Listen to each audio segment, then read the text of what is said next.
An oppidum is a large fortified Iron Age settlement. Oppida are associated with the Celtic late Latin culture emerging during the 2nd and 1st centuries BC, spread across Europe, stretching from Britain and Iberia in the west to the edge of the Hungarian plain in the east. They continued in use until the Romans began conquering Europe, north of the River Danube, where the population remained independent from Rome. Oppida continued to be used into the 1st century AD. Definition: Oppidum is a Latin word meaning the main settlement in any administrative area of ancient Rome. The word is derived from the earlier Latin oppidum, enclosed space, possibly from the Proto-Indo-European *pedom, occupied space or footprint. In his commentary Ida Bello Gallico, Julius Caesar described the larger Celtic Iron Age settlements he encountered in Gaul during the Gallic Wars in 58 to 52 BC as Oppida. Although he did not explicitly define what features qualified a settlement to be called an oppidum, the main requirements emerge. They were important economic sites, places where goods were produced, stored and traded, and sometimes Roman merchants had settled and the Roman legions could obtain supplies.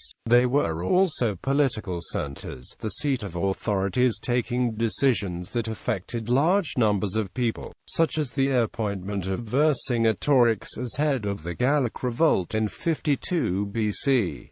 Caesar named 28 oppida. By 2011, only 21 of these had been positively identified by historians and archaeologists. Either there was a traceable similarity between the Latin and the modern name of the locality, or excavations had provided the necessary evidence. Most of the places that Caesar called oppida were city-sized fortified settlements. However, Geneva, for example, was referred to as an oppidum, but no fortifications dating to this period have yet been discovered there. Caesar also refers to 20 oppida of the Bituriges and 12 of the Helvetii, twice the number of fortified settlements of these groups known today. That implies that Caesar likely counted some unfortified settlements as oppida. A similar ambiguity is in evidence in writing by the Roman historian Livy, who also used the word for both fortified and unfortified settlements. In his work Geographia, Ptolemy listed the coordinates of many Celtic settlements. However, research has shown many of the localizations of Ptolemy to be erroneous, making the identification of any modern location with the names he listed highly uncertain and speculative. An exception to that is the oppidum of Brenadrum, which was confirmed by an archaeological discovery. In archaeology and prehistory, the term oppida now refers to a category of settlement. It was first used in that sense by Paul Reinecker, Joseph Daischlet and Wolfgang Dehn in reference to Bibracta, Manching, and Zavis. In particular, Dehn suggested defining an oppidum by 4 criteria. Size: the settlement has to have a minimum size, defined by Dehn as 30 hectares. Topography: most oppida are situated on heights, but some are located on flat areas of land. Fortification: the settlement is surrounded by a wall, usually consisting of 3 elements: a facade of stone, a wooden construction and an earthen rampart at the back. Gates are usually zangenta. Chronology: the settlement dates from the late Iron Age, the last 2 centuries BC. In current usage, most definitions of oppida emphasize the presence of fortifications, so they are different from undefended farms or settlements and from urban characteristics, marking them as separate from hill forts. They could be referred to as the first cities north of the Alps. The period of 2nd and 1st centuries BC places them in the period known as Latine. A notional minimum size of 15 to 25 hectares has often been suggested, but that is flexible, and fortified sites as small as 2 hectares have been described as oppida. However, the term is not always rigorously used, and it has been used to refer to any hill hill fort of circular rampart dating from the Latine period. One of the effects of the inconsistency in definitions is that it is uncertain how many Oppida were built. In European archaeology, the term Oppida is also used more widely to characterize any fortified prehistoric settlement. For example, significantly older hilltop structures like the one at Glabig have been called Oppida. Such wider use of the term is, for example, common in the Iberian archaeology. In the descriptions of the Castro culture, it is commonly used to refer to the settlements going back to the 9th century BC. The Spanish word castro, also used in English, means a walled settlement, a hill fort, and this word is often used interchangeably with oppidum by archaeologists.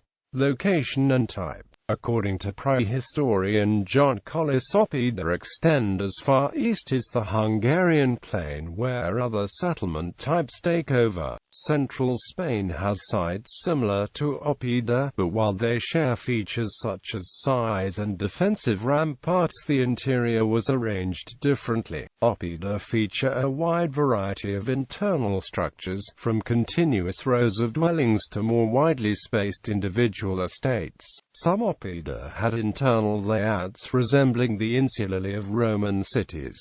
Little is known, however, about the purpose of any public buildings. The main features of the Oppida are the walls and gates, the spacious layout, and usually a commanding view of the surrounding area. The major difference with earlier structures was the much larger size. Earlier hill forts were mostly just a few hectares in area, whilst Oppida could encompass several dozen or even hundreds of hectares. They also played a role in displaying the power and wealth of the local inhabitants and as a line of demarcation between the town and the countryside. According to Jane McIntosh, the impressive ramparts with elaborate gateways were probably as much for show and for controlling the movement of people and goods as for defense.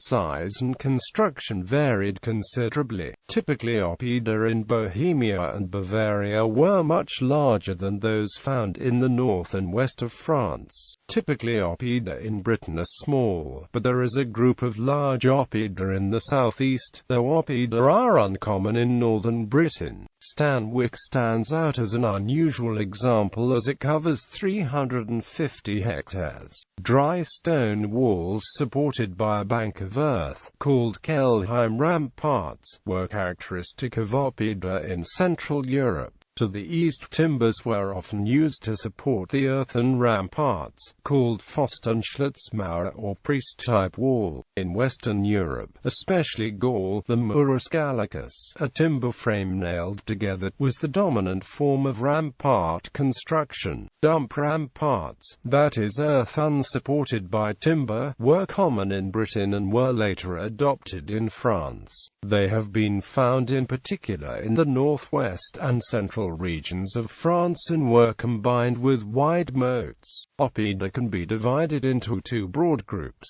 those around the Mediterranean coast and those further inland. The latter group were larger, more varied and spaced further apart. In Britain, the Oppidum of Camalodunum, tribal capital of the Trinovantes and at times the Catuvellauni, made use of natural defences enhanced with earthworks to protect itself. The site was protected by two rivers on three of its sides, with the river Colne bounding the site to the north and east, and the Roman River forming the southern boundary. The extensive bank and ditch earthworks topped with palisades were constructed to close off the open western gap between these two river valleys. These earthworks are considered the most extensive of the kind in Britain, and together with the two rivers enclosed the high-status farmsteads, burial grounds, religious sites, industrial areas, river port and coin mint of the Trinovantes.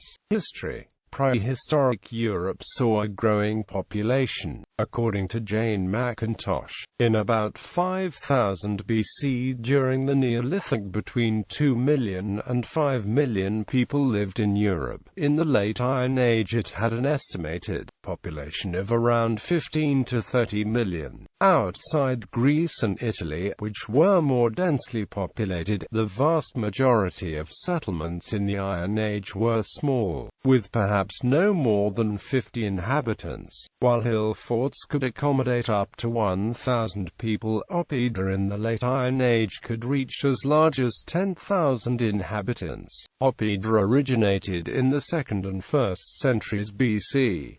Most were built on fresh sites, usually on an elevated position. Such a location would have allowed the settlement to dominate nearby trade routes and may also have been important as a symbol of control of the area. For instance, at the Oppidum of Ulrica in Spain, the height of the ramparts is not uniform. Those overlooking the valley are considerably higher than those facing towards the mountains in the area. The traditional explanation is that the smaller ramparts were unfinished because the region was invaded by the Romans. However, archaeologist John Collis dismisses this explanation because the inhabitants managed to build a second rampart extending the site by 20 hectares, to cover an area of 80 hectares. Instead, he believes the role of the ramparts as a status symbol may have been more important than their defensive qualities. While some Oppida grew from hill forts, by no means all of them had significant defensive functions. The development of Oppida was a milestone in the urbanization of the continent, as they were the first large settlements north of the Alps that could genuinely be described as towns. Caesar pointed out that each tribe of Gaul would have several Oppida, but that they were not all of equal importance, perhaps implying some form of settlement hierarchy.